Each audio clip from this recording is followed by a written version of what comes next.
तर आवाज नाही येते. 26वा प्रश्न. ऐका. हॅलो हॅलो, कोणतं मागतं तर बंद कर.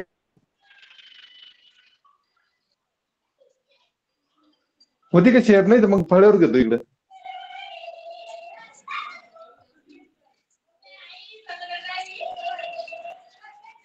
सुरू कर. माऊली तुम्हाला टाकली पाहतील.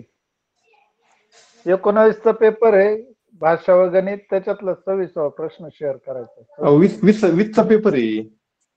पंढोरे सर, 19चा आहे. पंढोरे 19चा सर, मी काय नाही, 20चा आहे, बोलतोय 20चा त्याच्यात. ऐका. हा, बोला ना सर. मी काय बोलतोय त्याच्याकडे लक्ष द्या. तो उभा पेपर पाहिजे. तो 8वा झाल्यामुळे त्याला परत उभा करता नाही येणार. रोटेट जरी केला तरी, तो रोटेट केला तरी बरं जाऊ द्या, सायलेन्स ऐका ना, तुम्ही इथं वाचा फळ्यावर घेतो मी. प्रश्न राहू आणि द्या. करत राहा. हा चालेल चालेल, ओके. बरं. नमस्कार विद्यार्थी मित्रांनो. जिल्हा परिषद अहमदनगर अहिल्यानगर यांचा महत्वाकांक्षी प्रकल्प मिशन आनंद याच्यामध्ये आपण आज गणित विषयाचे जे काही प्रश्न आहेत प्रश्नपत्रिकेतून त्याचा आपण सराव घेणार आहोत. आणि आज जे काही 20-22 प्रश्न होतील, मी तुम्हाला खात्री देतो की तुम्हाला याच प्रकारचे प्रश्न 2025-26च्या प्रश्नपत्रिकेमध्ये येतील. हे स्वरूप याच प्रकारे असं. आज जर तुम्ही ते समजावून घेतलं, तुम्हाला अतिशय चांगल्या पद्धतीने सोप्या पद्धतीने समजून देण्याचा मी प्रयत्न करतोय. आणि आज जर तुम्हाला ते समजलं तर निश्चित 20 ते 22 प्रश्न तुम्हाला प्रश्न या परीक्षेमध्ये आल्याशिवाय राहणार नाही. तर आपण एक एक प्रश्न, याचं स्वरूप असं असेल, मी पहिल्यांदा प्रश्न देतो, तुम्ही प्रत्येकाने 1 ते 1.5 मिनिट तुम्हाला दिला जाईल आणि तो सोडवण्याचा प्रयत्न करायचा आहे. आणि मग नंतर मी ते समजावून सांगितलं जाईल. तर पहिला प्रश्न आहे, एका चौरसाच्या कर्णाची लांबी. एका चौरसाच्या कर्णाची लांबी 13 सेंटीमीटर आहे.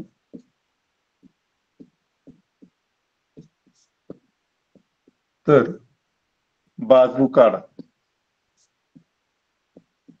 अशा प्रकारचा प्रश्न आहे आणि त्याला पर्याय आहेत. पहिला पर्याय 12 सेंटीमीटर, दुसरा पर्याय आहे 6.5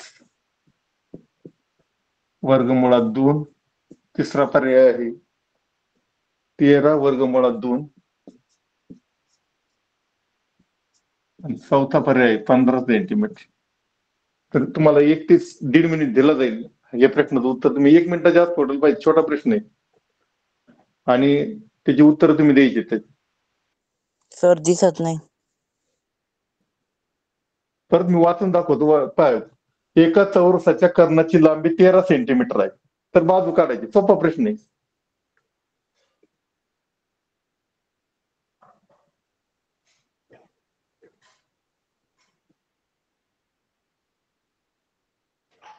पहिला पर्याय. दुसरा पर्याय.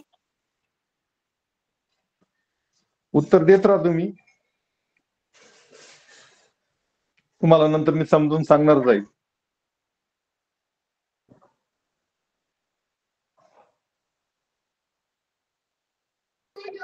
दुसरा पर्याय.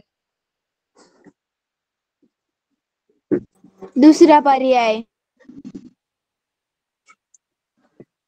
दुसरा पर्याय. दुसरा पर्याय हा जे उत्तर दिलं तर तो पर्याय बरोबर आहे. आता कसा आला ते आपण पाहूया. पहा, चौरसाची जर बाजू काढायची असलेला आपल्या कर्णावरून, चौरसाची बाजू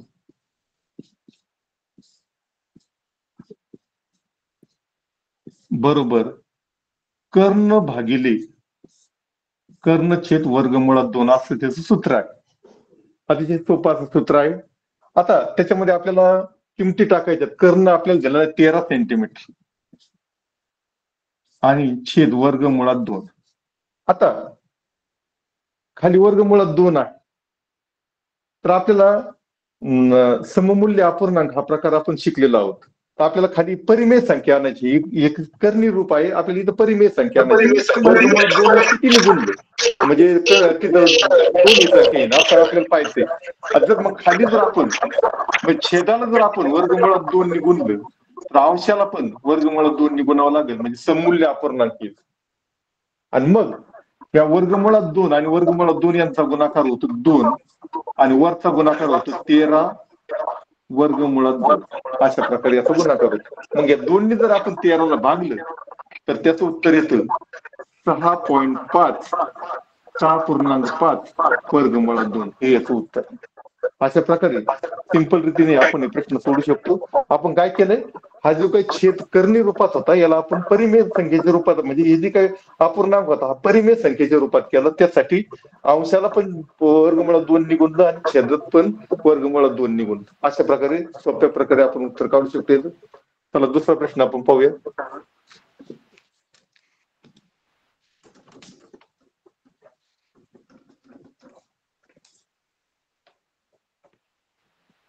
$4,500 दुसरा प्रश्न आहे. 4,560 ची 2.60% काढ. शेकडेवारीवरचा प्रश्न आहे. पहिला पर्याय आहे, मला पर्याय लिहून देतो. पहिला पर्याय आहे आपल्याला, आणि इथे दोन उत्तर काढायचे, दोन पर्याय शोध. पहिला पर्याय आहे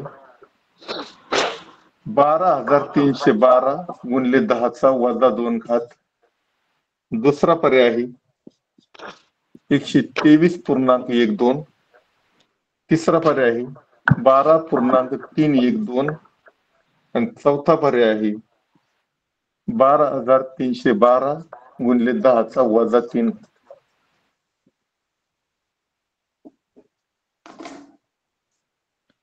तुम्हाला 1 ते 1.5 मिनिटं दिला जाईल. याचं उत्तर 2 पर्याय शोधायचे आहेत.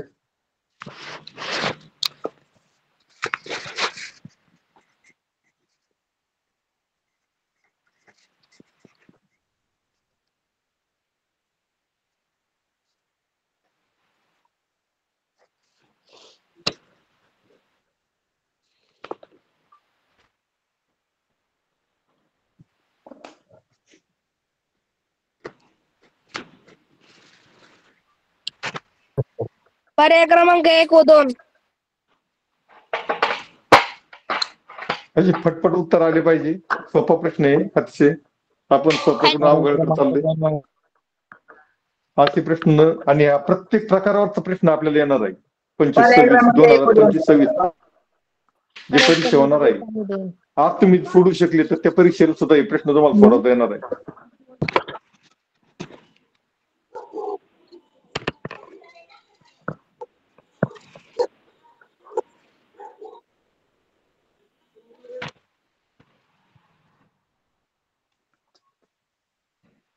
उत्तर भरभर आली पाहिजे.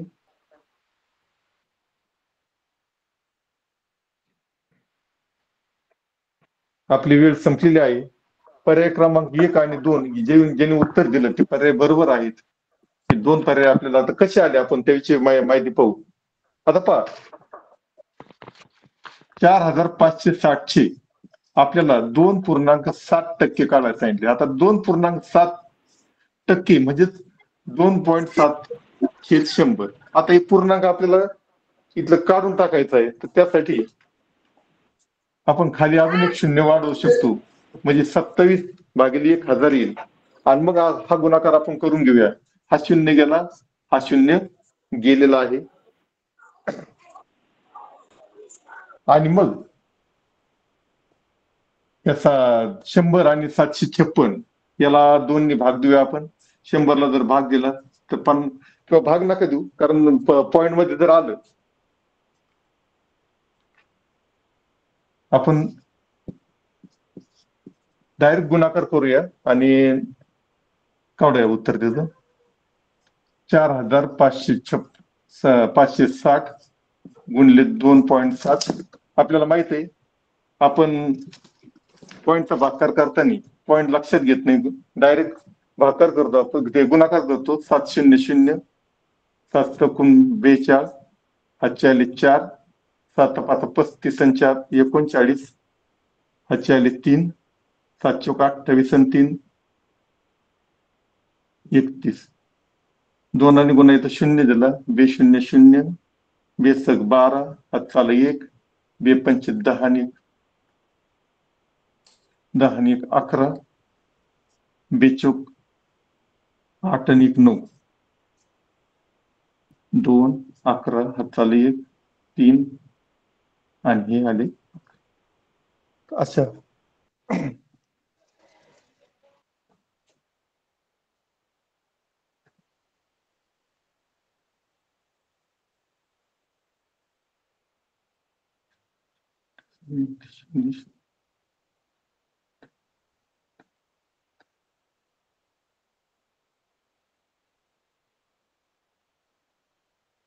बार. तर अशा प्रकारे आणि याला भागिले 100 आहे. 100 म्हणजे इकडून जर मोजलं आपण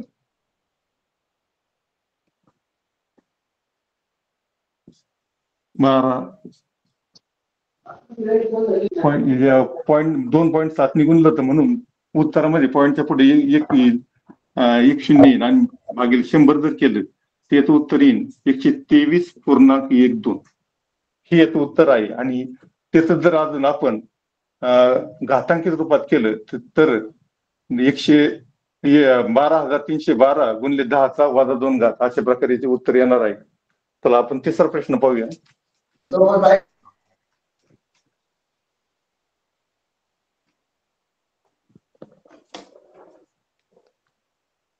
तिसरा प्रश्न आहे, एका फळ विक्रेत्याने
पर्याय क्रमांक 2 30%.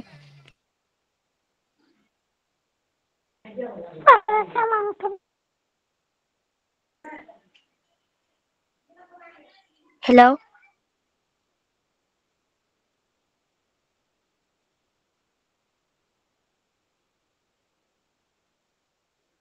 30%.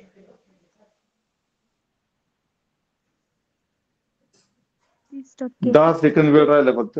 30%. उत्तर आली पाहिजे बरोबर. 30%. तर ठीक आहे, आपल्याला काढूया आपण. पहा, आपल्याला हे आता 50 डझन वगैरे दिले. आपल्याला याच पूर्ण एवढे गुणाकार करत बसायचं नाही. आपल्याला माहिती 1 डझनची किंमत 40 रुपये आणि म्हणजे घेतलेली आणि विकलेली किंमत म्हणजे खरेदी किंमत म्हणजे कॉस्ट प्राइस आपण त्याला म्हणतो ते आहे 40 रुपये आणि सेलिंग प्राइस आहे 52 रुपये. 30% सर. आता याच्यामध्ये जर नफा काढला आपण, त्याच्यामध्ये नफा झालेला आहे 12 रुपये. एका डझनला 12 रुपये नफा झाला, तर आपल्याला शेकड्यामध्ये काढायचं. आता शेकडा नफा काढण्याचं सूत्र आहे आपलं शेकडा नफा बरोबर हो सर. नफा भागिले खरेदी किंमत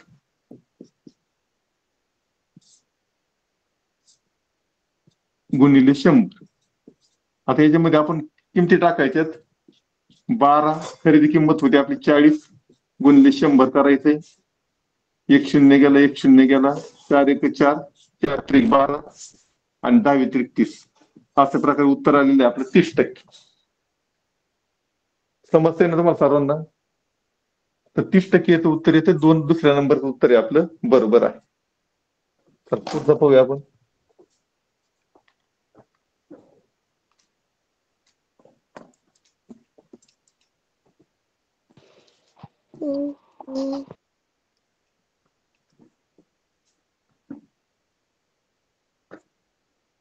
$420 मीटर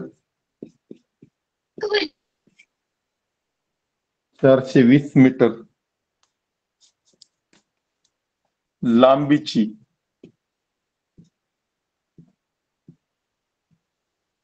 एक दोरी 6 ठिकाणी कापली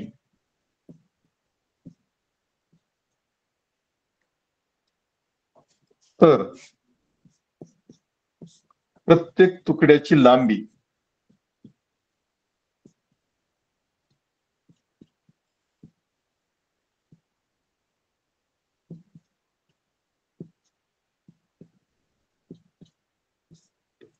किती सेंटीमीटर असेल? किती सेंटीमीटर असेल? पर्याय आहेत. पहिला पर्याय 7,000 सेंटीमीटर, दुसरा पर्याय आहे 70 सेंटीमीटर, तिसरा पर्याय आहे 700 सेंटीमीटर आणि चौथा पर्याय आहे 6,000 सेंटीमीटर. काढा. 7,000 सेंटीमीटर. 7,000 सेंटीमीटर. 6,000 सेंटीमीटर. चला पटपट काढा. सर्व विद्यार्थ्यांनी उत्तर काढले पाहिजे. 6,000 सेंटीमीटर. 70 सर. 70.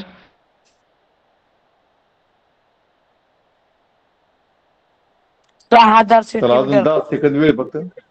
पर्याय क्रमांक 1. आपल्याला सेंटीमीटर. हे दादाजी सोपं उदाहरण आहे, आपल्याला सुटलं पाहिजे. 6,000 सेंटीमीटर ज्यांनी उत्तर दिलं त्यांचं उत्तर बरोबर आहे. कारण 6 ठिकाणी कापली तर त्याचे 6 तुकडे नाही होत, 7 तुकडे होतात. आपलं हे चुकलेलं आहे. आज छोट्या छोट्या चुका करतो आपण. तुम्ही 6 तुकडे धरली, 6 ठिकाणी जर ती दोरी कापली तर त्याचे 7 तुकडे होतील. म्हणून या 420 मीटरला आपण 7 ने भागायचं आहे. 7 1 7, 7 चौकून 42, 7 0 0. तर उत्तर आलं 60. आता हे मीटर मध्ये आलं. आपल्याला विचारलंय सेंटीमीटर मध्ये. सेंटीमीटर मध्ये मीटरचे सेंटीमीटर करण्यासाठी त्याला 100 ने गुणावं लागतं. 60 गुणिले 100. 3 शून्य ते तसेच ठेवायची.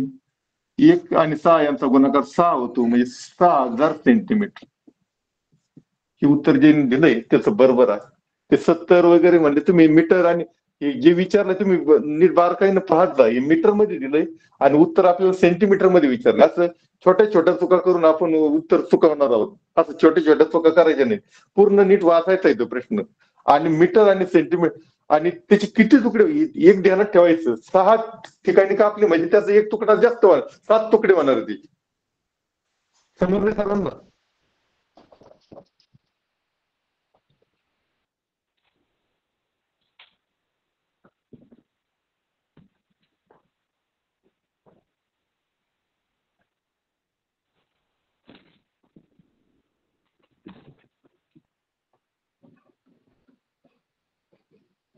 पुढचा प्रश्न पाहूया आपण.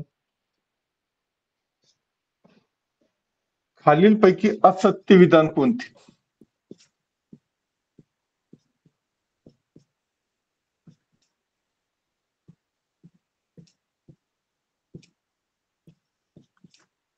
4 विधानं दिलेली आहेत. खालीलपैकी असत्य विधान कोणते? आणि 2 उत्तर द्यायची त्याची. 2 पर्याय निवडा. 2 पर्याय निवडा.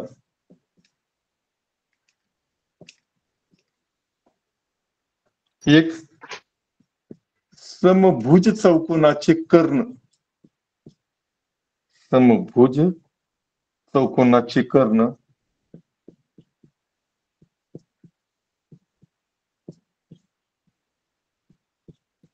परस्परांना दुभागतात. अतिशय आपल्याला ही जे आता सोडवताना एकदम शांत मनाने आपल्याला वाचायचं आहे. घाई गडबड करायची नाही अजिबात. समभुज चौकोनाचे कर्ण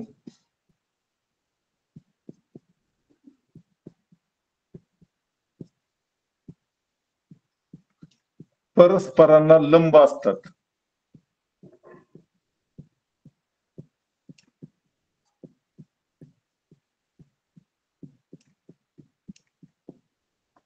तिसरं आहे,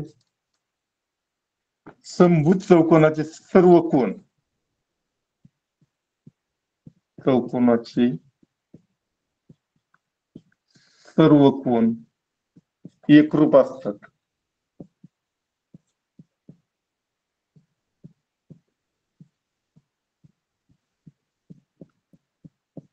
आपल्याला या चौकोनाचे समभुज चौकोनावर 1-2 तरी प्रश्न येतात.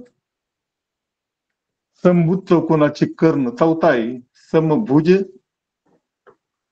चौकोनाचे कर्ण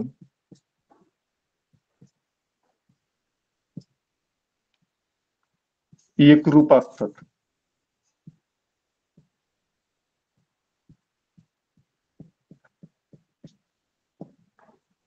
एकदम शांतपणे वाचायचे. आता तुमचा वेळ चालू होतो. 1 मिनिट तुम्हाला वेळ दिला जाईल. पर्याय क्रमांक 2 व 3.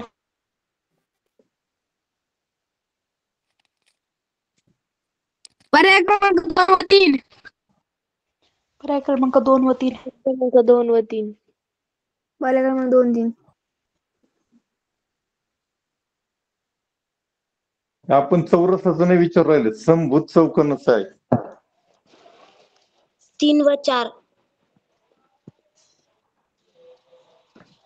पर्याय क्रमांक 3 व 4. समभुज चौकोनाचा अभ्यास सर्वांनी एकदम डीप मध्ये करायचा. याच्यावर 1 ते 2 प्रश्न नेहमी हमखास विचारले जातात. पर्याय क्रमांक 3 व 4.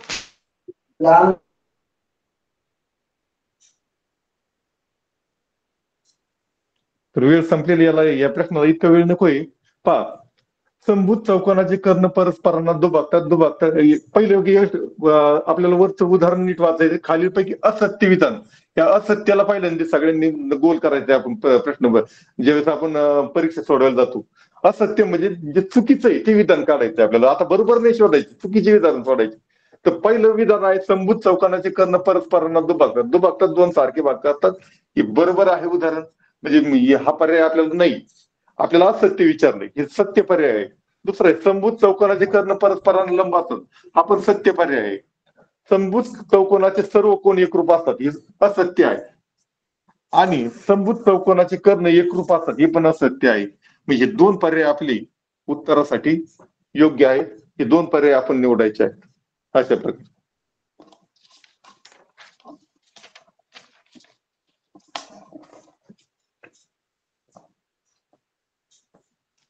पुढचा प्रश्न.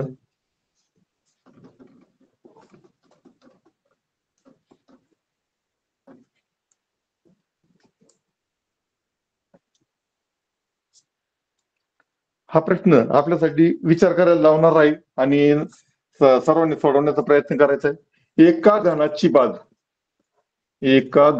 बाजू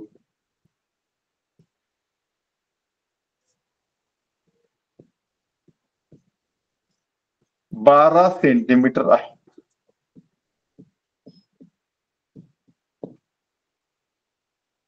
असे 3 घन वितळवून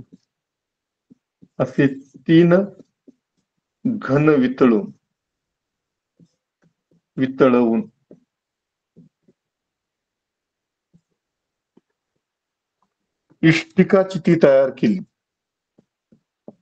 इष्टिका चिती तयार केली,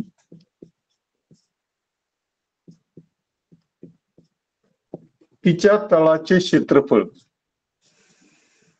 तिच्या तळाचे क्षेत्रफळ 144 चौरस सेंटीमीटर आहे.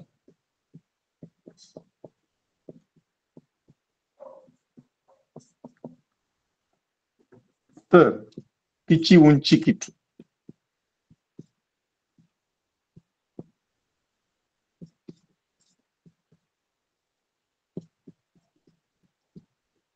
तर तिची उंची किती? पहिला पर्याय आहे 36 सेंटीमीटर, दुसरा पर्याय आहे 12 सेंटीमीटर,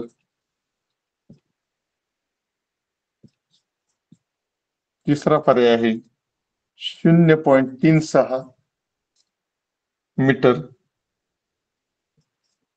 त्याला दोन अचूक पर्याय निवडायचे, दोन पर्याय, आणि चौथा आहे 0.12 मीटर, 0.12 मीटर. चला, तुमचा पर्याय क्रमांक वेळ चालू झाला. 2 व 4. पर्याय क्रमांक 1. दोन पर्याय निवडायचे आहेत मुलांनो. 1 व पर्याय 3. क्रमांक 2 व 4. 2 4. घाई करायची नाहीये, एकदम विचार करून उत्तर द्या, व्यवस्थित काढा. या प्रश्नाला आपण 1 ते 1.5 मिनिटं घेऊ शकतो. 2 3. 1 4. 1 व 3.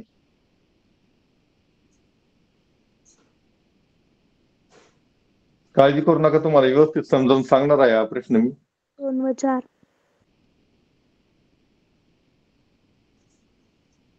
2 व 3.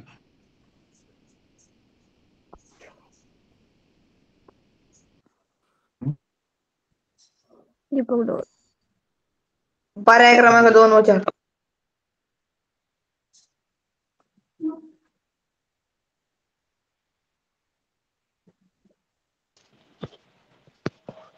सर्वांची उत्तर आले पाहिजे. चला, याचे उत्तर आहे पर्याय क्रमांक 1 आणि 3. काहींनी उत्तर दिले पर्याय क्रमांक 2 आणि 3. आता याच्यात कुठं काही साम्य दिसतंय की तुम्हाला? असे उत्तर का देऊ राहिले तुम्ही? मला काही कळून नाही राहिले. 12 सेंटीमीटर आणि 36 0.36 मीटर, याचं कुठंतरी काही आहे का? काही संबंध आहे का? असं असेल तर पर्याय क्रमांक 1 आणि 3 हे याचं उत्तर आहे. तर आपण पाहूया आपण कसं आहे. आता घन म्हणजे अशा प्रकारचे घन असतात, त्याच्या सर्व बाजू सारख्या असतात, अशा प्रकारचे घन. याच तुम्हाला सांगितलं, याची बाजू आहे 12 सेंटीमीटर, म्हणजे प्रत्येक बाजू 12 सेंटीमीटर आहे. असे 3 घन आपण काढले.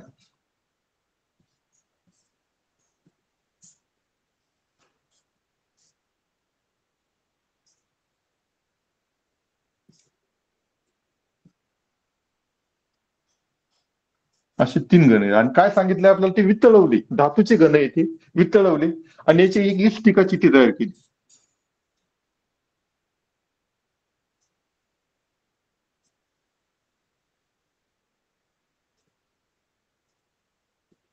आणि आपल्याला सांगितलंय ह्या इष्टिकाची हा जो तळ आहे, तळाचं जे काही क्षेत्रफळ आहे ते 144 सेंटीमीटर आहे, असं आपल्याला सांगितलं. आणि याच्यानुसार आपल्याला सांगितलं आता याची हाईट काढा. हाईट म्हणजे उंची, हे आपल्याला हाईट काढायला सांगितली. आता आपल्याला घनाचं जर क्षेत्रफळ दोघांचं माहित असेल, घनाचं जर सूत्र माहित असेल, तर आपल्याला त्याचं उत्तर काढता येतं. आता पहा, घनाचे घनफळ बरोबर बाजू घन, हे आपल्याला माहित आहे. बाजू घन. आणि इष्टिकाची तिचे जे घनफळ काढायचं असतं आपल्याला, इष्टिकाची तिचे घनफळ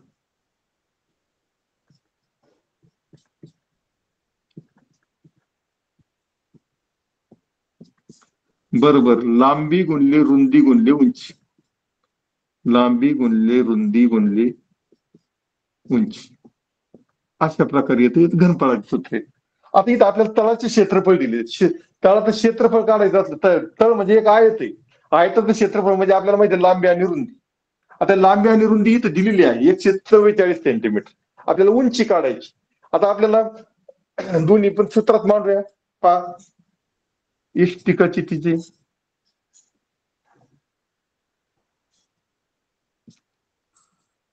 मी तुम्हाला समजावून सांगतो, त्याच्यामुळे निश्चित 2-3 मिनिटं लागणार आहे. त्यामुळे तुम्ही हळूहळू समजावून घ्यायचं. इष्टिकाची तिचे घनफळ बरोबर. आता घन किती आहेत? 3 आहेत. घनाचं क्षेत्रफळ आहे बाजूचा घन. मग 3 गुणिले बाजूचा घन. 3 गुणिले बाजूचा घन. 3 कुठून आणले तर 3 घन वितळवलेत आणि एक इष्टिकाची ती तयार केली. आता इष्टिकाची तिचे घनफळ पहा 144 गुणिले उंची. कारण 144 काय लांबी गुणिले रुंदी यांचा गुणाकार आहे. बरोबर. इकडे 3 गुणिले बाजू किती आहे? 12 सेंटीमीटर. बाजूचा घन. बाजूचा घन. मग पाहूया आपण. पहा 144 गुणिले उंचीला आपण h म्हणू. 3 गुणिले बाजूचा घन 12चा घन म्हणजे 12 गुणिले 12 गुणिले 12. आता 144 तिकडे न्यायची. 3 गुणिले 12 गुणिले 12 गुणिले 12 आणि 144 इकडे गुणिले इकडे भागिले होतील. छेदस्थानी जातील. आता आपल्याला माहिती आहे 144 हा 12चा वर्ग आहे. म्हणजे 12 गुणिले 12चा वर्ग आहे. म्हणजे 12 गुणिले 12 जातील 144 जातील. राहिलं उत्तर 12 गुणिले 3 336. आता आपल्याला सेंटीमीटर मध्ये दिलेलं आहे इथं सगळ्या जे काही उदाहरणामध्ये जे माप दिली सेंटीमीटर मध्ये दिले. उत्तर पण सेंटीमीटर आलंय. ते झालं 36 सेंटीमीटर. आता आपल्याला 2 पर्याय. आता 36 मीटर मध्ये पण पर्याय. आता मीटर मध्ये करायचं म्हणलं या 36 सेंटीमीटरला आपल्याला 100 भागावं लागेल. आणि मग 100 भागले 100 वर 2 शून्य आहे. म्हणजे पूर्णांकाच्या पुढे 2 घरग आले पाहिजे. म्हणजे 0.36 मीटर. म्हणजे अशा प्रकारे 1 आणि 3 हे 2 पर्याय असतात. अतिशय असं तुम्हाला हळूवारपणे सांगितलेलं आहे. सर्वांना कळालं असेल अशी आशा करतो.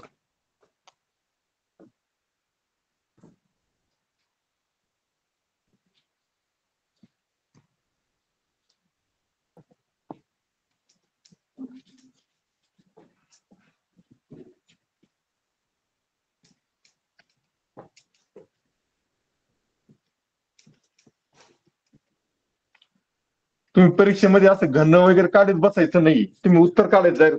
सूत्र माहित पाहिजे बघ तुम्हाला. की घन वगैरे काढत बस फक्त तुम्हाला समजून सांगण्यासाठी केलेलं आहे मी.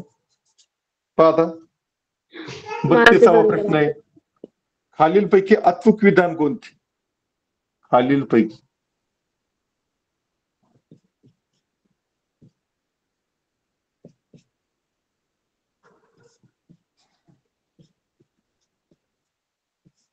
अचूक विधान कोणते? संख्यारेषेवर आधारित प्रश्न आहे. संख्यारेषेवर आपल्याला माहिती आहे प्रश्न येतातच. तर पहिले 43/40 ही संख्या रेषेवर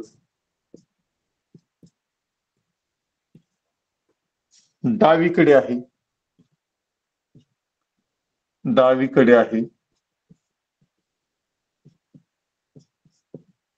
दुसरा पर्याय आहे -17/-19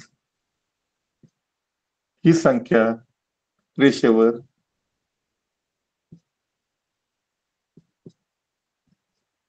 डावीकडे आहे.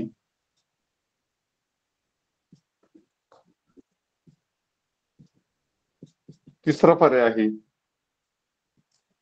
27/29 ही संख्या रेषेवर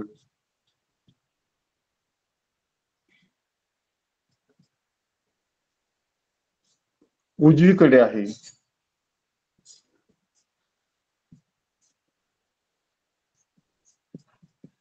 आणि चौथा पर्याय तो -8/3 व 3/7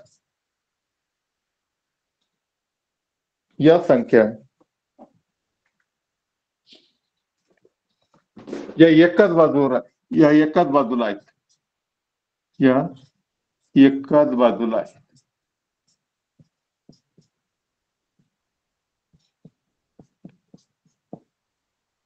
अचूक विधान शोधायचंय आपल्याला. हे चार ओळी आहेत, 4 वाक्य आहेत, त्यातलं अचूक कोणतं आहे ते पाहिजे. पर्याय क्रमांक 3. पर्याय क्रमांक 3. 3. पर्याय क्रमांक 3. पर्याय क्रमांक 3. Option number 3. Option number 3. पर्याय क्रमांक 3. व्यवस्थित वाचायचंय, व्यवस्थित विचार करायचा आणि व्यवस्थित उत्तर द्यायचंय. पर्याय क्रमांक 3. पर्याय क्रमांक 3. पर्याय क्रमांक 3. बरोबर आहे. याचं उत्तर आहे पर्याय क्रमांक 3. पाहूया आपण एक संख्यारेषा काढली. आपल्याला माहिती आहे संख्यारेषेच्या उजवीकडे धन पूर्णांक असतात, डावीकडे ऋण पूर्णांक असतात. आता 4340 ही परिमेय संख्या ही धन आहे, ही डावीकडे असू शकत नाही. ही डावी बाजू लेफ्ट साइड आणि राईट साइड ही डाव्या बाजूला असणार नाही म्हणून उदाहरण चुकीचं आहे. -17 वजा 19 दोन्ही चिन्ह सारखे असल्यामुळं याचा भागाकार ही संख्या धन होते म्हणून ही पण डावीकडे असणार नाही. चूक आहे. ही संख्या मात्र ही धन आहे, ही उजवीकडे असणार म्हणून उत्तर बरोबर आहे. आणि 2 वेगवेगळ्या चिन्हांकित संख्या एका बाजूला असू शकत नाही म्हणून ही उत्तर पण चूक आहे. अशा प्रकारे याचं उत्तर आहे 3. चला पुढं. आता समीकरणावर आधारित प्रश्न आपण पाहणार आहोत.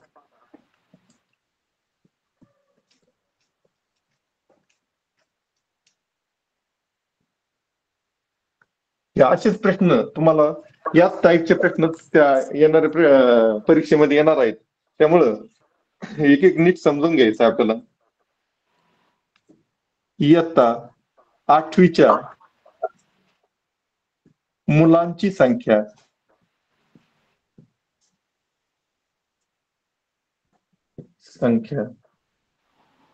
मुलींच्या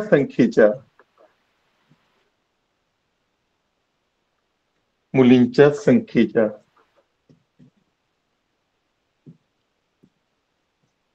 दुप्पटीपेक्षा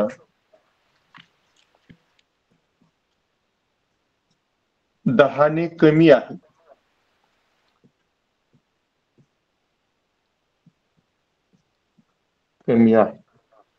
जर एकूण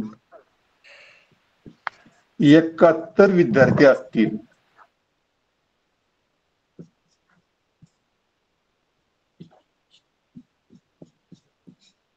तर मुलांची संख्या किती?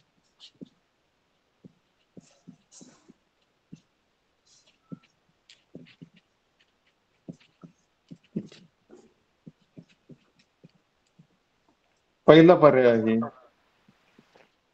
44, दुसरा पर्याय आहे 61, तिसरा पर्याय आहे 54 आणि चौथा पर्याय आहे 64.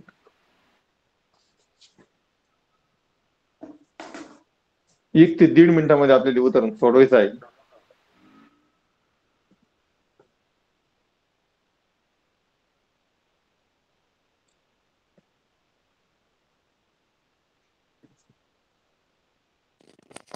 पर्याय क्रमांक 1 44. पर्याय क्रमांक 1. सोडवायचे सर्वांनी पटपट सोडवा. उत्तर येऊ राहिलेत. पर्याय क्रमांक 1. समीकरणावर आधारित उदाहरण आहे. Option number 144. पर्याय क्रमांक 1.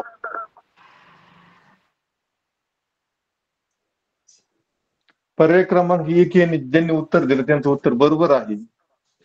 असे भरपूर मुलांनी उत्तर दिलेलं आहे. तुमची तयारी चांगली झालेली आहे मुलांनो. आता यासाठी पहिल्यांदा आपल्याला समीकरण तयार करावं लागेल. समीकरण तयार करताना कधी पण ध्यानात ठेवायचं, च्या वगैरे प्रत्यय लागलेला आहे अशाच जे काही उत्तर आहे ती एक्स मानायचं आहे ती संख्या एक्स मानायची. मग मुलींची संख्या आपण एक्स मानू. मुली एक्स मानू. मुलींची संख्या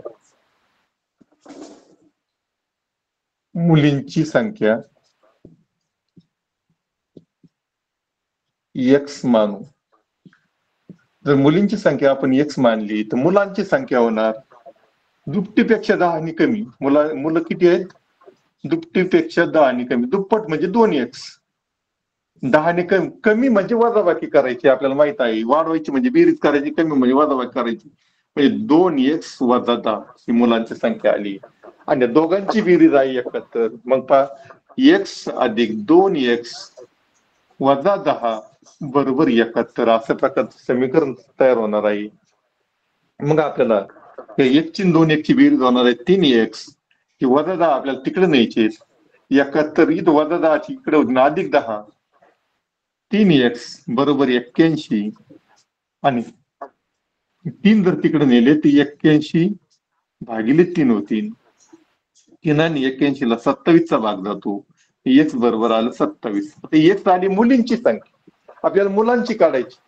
मुलं आहेत 2x वजा 10. मग या x ची किंमत जर घातली 2 गुणिले 27 वजा 10 54 वजा 10 बरोबर 44 मुलं आहेत. त्यामुळे पहिला पर्याय बरोबर येतोय. अशा प्रकारे आपल्याला हे उदाहरण सोडवायचं आहे.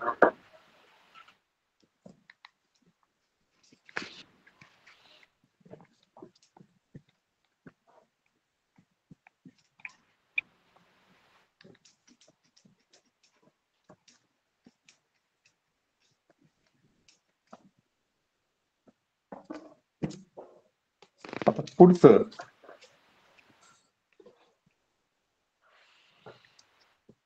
वैदिक राशींवर बहुपदीवर उदाहरण आहे. 2x चा 5वा घात वजा 3x अधिक 1 या बहुपदीमध्ये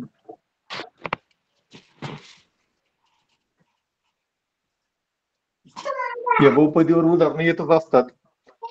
कोणती बहुपदी मिळवली? कोणती बहुपदी मिळवली तर 3x चा वर्ग अधिक 5x अधिक 1 ही बहुपदी मिळेल. ही बहुपदी मिळेल.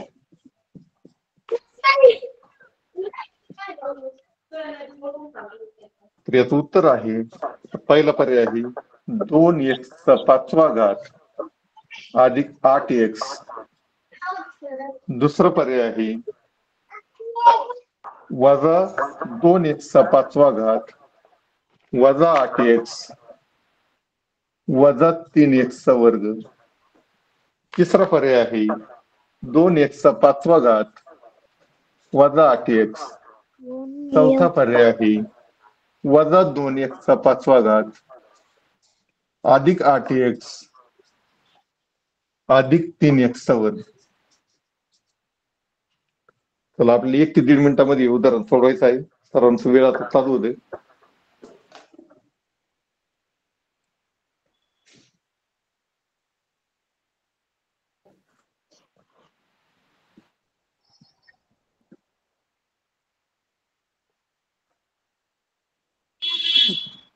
पर्याय क्रमांक 4. Option number 4. Option number 4.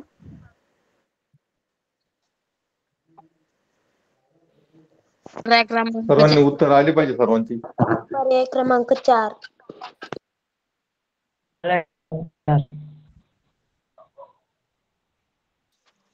पर्याय क्रमांक 4. पर्याय क्रमांक 4. पर्याय क्रमांक 4. चला भरपूर उत्तर येऊ राहिले. अजून एक 10 सेकंद.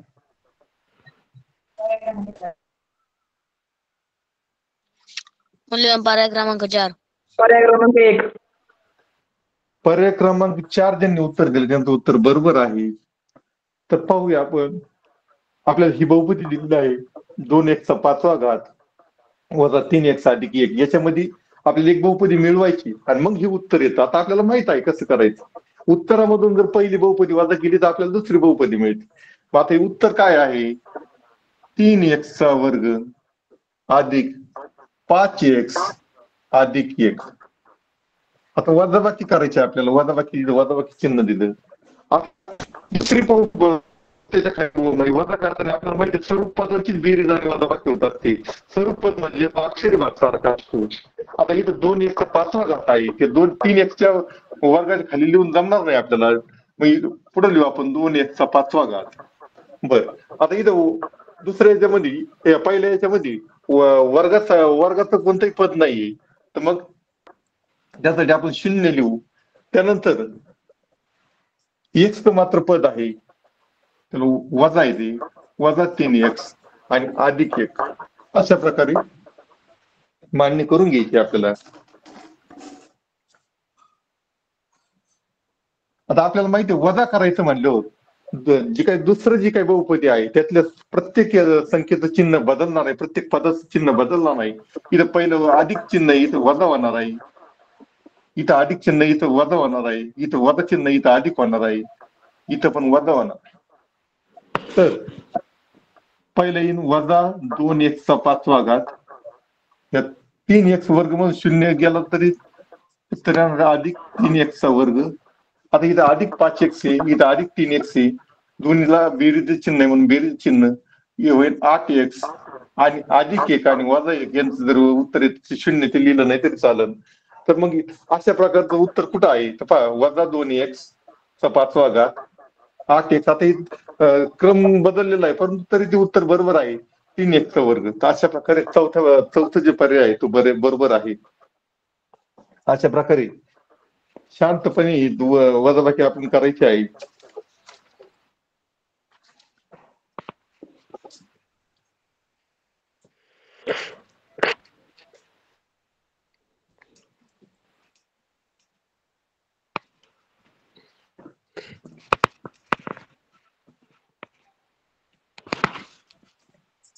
वेळ संपली. वेळ संपली पुढे सर. पाहूया आपण. एका पिशवीत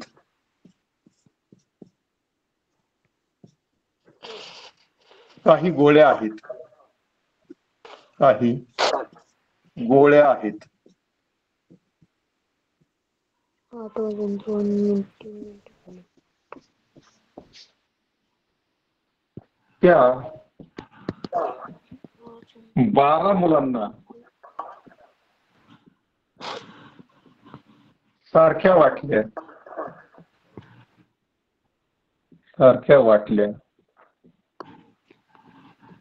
तर 8 गोळ्या शिल्लक राहतात. 8 गोळ्या उरतात.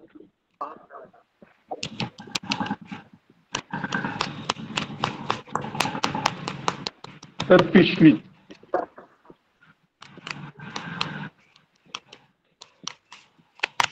कमीत कमी किती गोळ्या आहेत?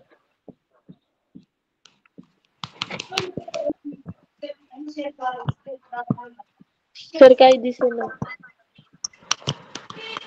मी तुम्हाला परत वाचून दाखवतो. म्हणजे तुम्हाला एका पिशवीत काही गोळ्या आहेत. त्या 12 मुलांना सारख्या वाटल्या तर 8 गोळ्या उरतात. तर पिशवीत कमीत कमी किती गोळ्या आहेत? पहिलं काही उत्तर दिसत आहे नाही. 30. दुसरं आहे 28. तिसरं आहे 80. चौथा पर्याय आहे 84. पर्याय क्रमांक 3. पर्याय क्रमांक 3 80. पर्याय क्रमांक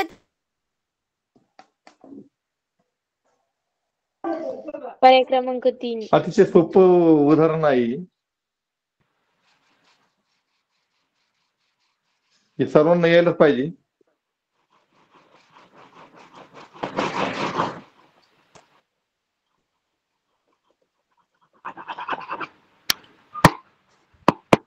चला उत्तर द्या.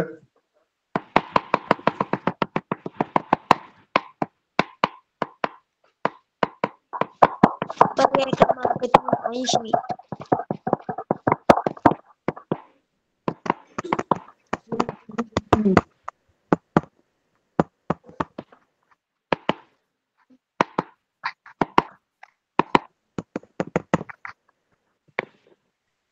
पर्याय क्रमांक 3 ज्याने उत्तर दिलं त्याचं उत्तर बरोबर आहे.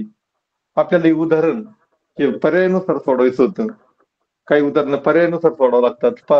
जर आपण 30ला जर 12ने भाग दिला तर 12 दोन्ही 24 आणि बाकी 6 उरते. तर आपल्याला 6 वाक्य नको आहेत, आपल्याला 8 वाक्य पाहिजे. हे उदाहरण चुकीचं, हे पर्याय चुकीचं आहे. 28ला जरी 12ने भाग दिला, 12 दोन्ही 24 होतात, बाकी 4 उरते, हे पण चुकीचं आहे. 80ला जर आपण 12ने भाग दिला, 12साठी 72 होतात आणि 8 बाकी उरते, म्हणजे हा पर्याय बरोबर आहे. 84ला जरी 12ने भाग, 12साठी 84 होतात, बाकी 0 उरते, हा पर्याय पण चुकीचा आहे. तर या पर्यायानुसार याचं उत्तर आपल्याला काढायचं होतं. तर अशा प्रकारे पर्याय क्रमांक 3 हा बरोबर आहे. वेळ संपली आहे सर, उद्या घ्या.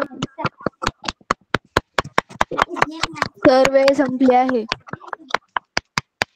अजून एक उदाहरण घेऊ आपण आणि मग करूया. परत समभुज चौकोनावर आहे उदाहरण. 25 सेंटीमीटर. सर वेळ संपली. 25 सेंटीमीटर बाजू असलेल्या सर वेळ संपलेली आहे.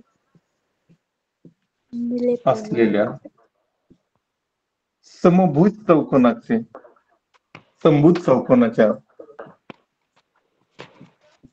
सर वेळ संपली आहे. समभुज चौकोनाच्या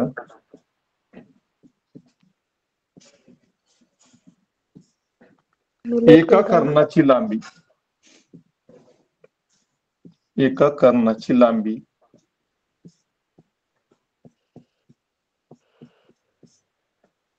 14 सेंटीमीटर असल्यास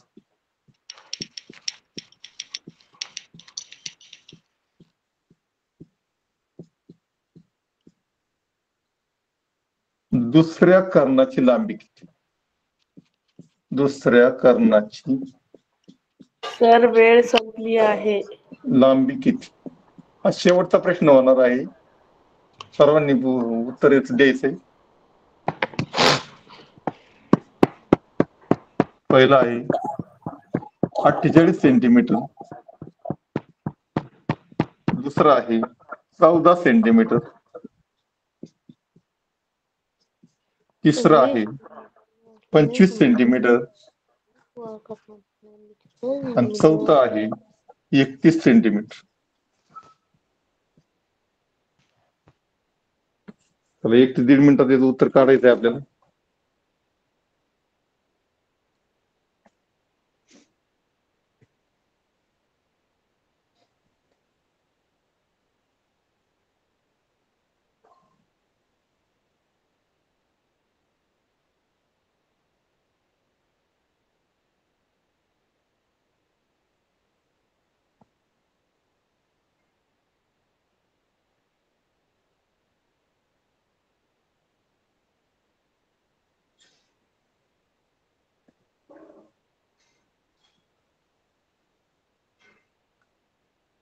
उत्तर यायला पाहिजे इतक्या वेळात. सर पर्याय क्रमांक 2. व्यवस्थित करा.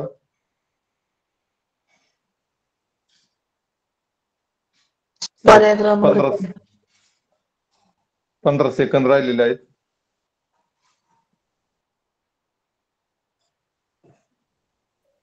पर्याय क्रमांक 2.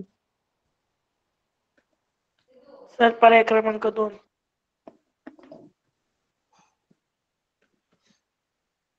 पर्याय क्रमांक 2 यांनी उत्तर दिल्यानंतर उत्तर चुकलेलं आहे. तर पर्याय क्रमांक 1 हे याचं उत्तर आहे. तर आपण पाहूया. आपण समभुज चौकोन म्हणजे एक अशा प्रकारचा चौकोन असतो. आपल्याला सांगितलंय त्याची बाजू 25 सेंटीमीटर आहे. सगळ्या बाजू त्याच्या सारख्या असतात आणि त्याचं कर्ण मात्र एकरूप नसतात, सारखे नसतात. एका कर्णाची लांबी 14 सेंटीमीटर आहे, दुसऱ्या कर्णाची आपल्याला लांबी विचारलेली आहे. आता पहा, हे कर्ण परस्परांना दुभागतात, म्हणजे या प्रत्येक भागाची लांबी 14. एक जर कर्ण आपण समजा याला ABCD नाव दिलं तर EC ची लांबी जर 14 सेंटीमीटर आहे, आणि इथं समजा ई नाव दिलं, तर ह्या भागाची लांबी 7 सेंटीमीटर असेल, ह्या भागाची लांबी 7 सेंटीमीटर असेल. इथे खालची प्रत्येक बाजू समान असल्यामुळे याची लांबी 25 सेंटीमीटर. आणि हे असं उदाहरण आपल्याला पायथागोरसच्या प्रमेयाने सोडवता येतं. जर आपल्याला 2 बाजू माहित आहे, तर तिसरी बाजू आपल्याला काढता येते. इथं काटकोन आहे तर पायथागोरसचं प्रमेय आहे 7, 24, 25 अशा प्रकारचं त्रिकूट आहे पायथागोरसचं. तर मग याची बाजू, ही बाजू 24 सेंटीमीटर असते. आता ही अर्धा कर्ण झाला, पूर्ण कर्ण म्हणल्यावर 24 दुने 48, म्हणजे याची पण लांबी 24 सेंटीमीटर. तर म्हणून पहिलं उत्तर हे बरोबर आहे. अशा प्रकारे विद्यार्थी मित्रांनो, तुम्ही खूप छान असा प्रतिसाद दिलेला आहे. मला आशा आहे तुम्हाला मी आज जे काही आपले 10-12 प्रश्न झाले ते खूप व्यवस्थित समजले असतील. तर अशाच प्रकारचे प्रश्न तुम्हाला परीक्षेत येणार आहे. आणि या समभुज चौकोनावर वगैरे, संख्या रेषेवर, तर हे समभुज चौकोनाचे तुम्ही गुणधर्म निश्चित चांगले करून ठेवा. आणि संख्या रेषा वगैरे जी आज झाली अशाच प्रकारचे प्रश्न तुम्हाला येतील निश्चितच. हे सर्व प्रश्न तुम्हाला प्रश्नपत्रिकेत सोडवता येतील अशी मी आशा करतो. आणि कोपरगाव तालुक्यातर्फे मला संधी दिली त्याबद्दल त्या जे काही गट शिक्षण अधिकारी मॅडम आहेत, त्यांचं प्रशासन आहे, त्यांचे मी आभार व्यक्त करतो. आणि जिल्हा परिषदेने अतिशय सुंदर असा एक उपक्रम आहे, या सर्वांचे आभार व्यक्त करतो आणि थांबतो.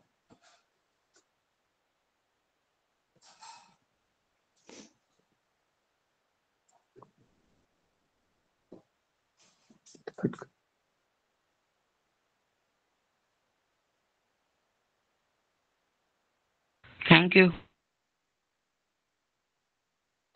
Thank you sir. Thank you sir. Thank you sir. तर तुम्ही खूप